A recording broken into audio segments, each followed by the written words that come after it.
Brentford and Everton have just drawn 1-1 at the GTEC Stadium, and I think it was a fair result. That now extends Everton's unbeaten run in the Premier League to 7 games. And it was a little bit like the United game, but in reverse. So in the first half, Brentford were far better than us. Better passing, better movement, more crosses into the box, pushing Everton back. Sade looked good, so did Damsgaard. Keane Lewis-Potter was getting a lot of space on the left-hand side, and Tarkowski was making block after block. The whole defence, there were so many crosses being put into the Everton box, and Asia had a header wide. Visser had a header saved by Pickford. Sade went on a brilliant run in the 10th minute. Mikalenko and O'Brien actually switched positions at one point, and I think it was because of Sade. Maybe Moyes wanted to try Mikalenko because he's quite good when it's a one-on-one situation. But at least, I thought by the 22nd minute, it's still 0-0. So yeah, Brentford have played very well, been very composed on the ball, put lots of crosses in, but we're still in the game. Alcaraz was a good outlet for us on the counter.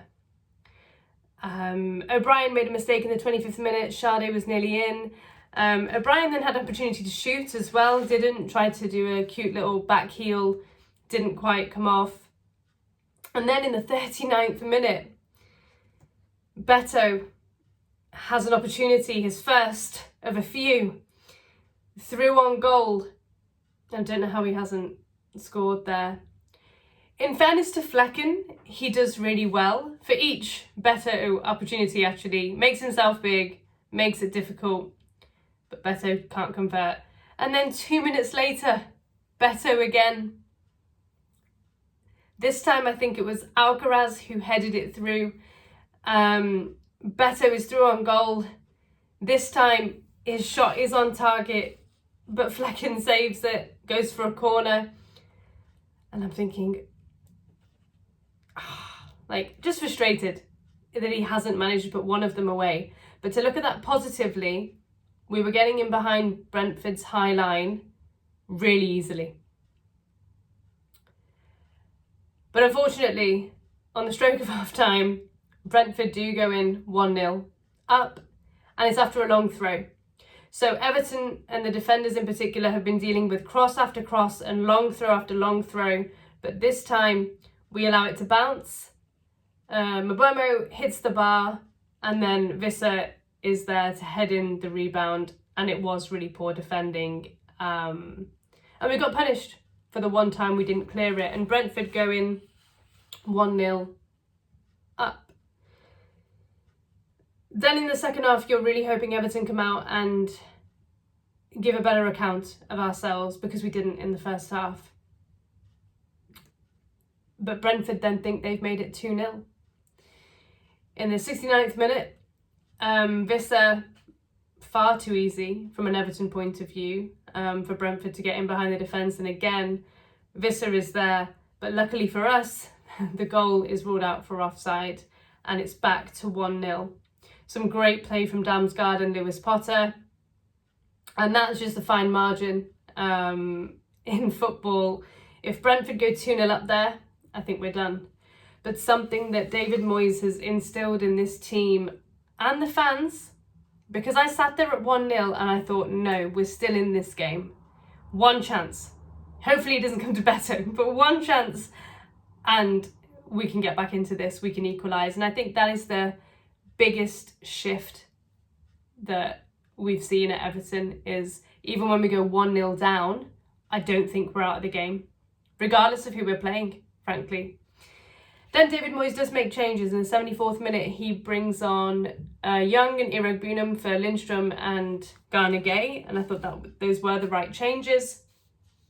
And a few minutes later, in the 77th minute, Mikalenko puts in a great cross, and O'Brien is there and scores with a diving header.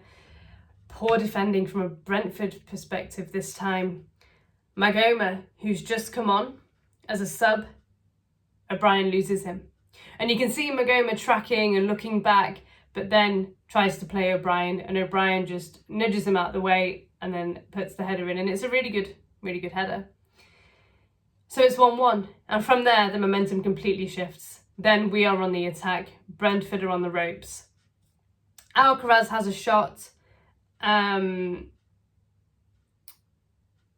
comes of it, unfortunately. But I thought Alcaraz was really good, and he was a really good outlet for us. Then Beto has his third chance of the night in the 87th minute. This time it's on an angle.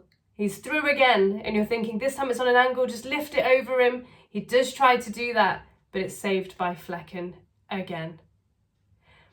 What I'll say about Beto is, I'm disappointed he didn't score today. If he'd have scored one of them, I think we'd have won 2-1.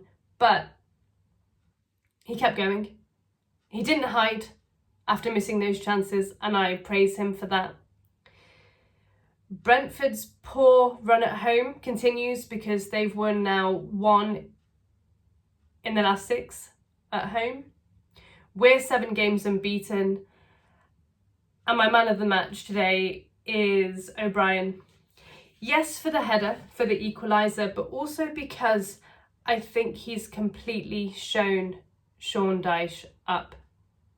This was a player that wasn't getting any game time. I think, he played 40 minutes when David Moyes came in? Something really silly like that. He hadn't even played a full game for Everton in the league.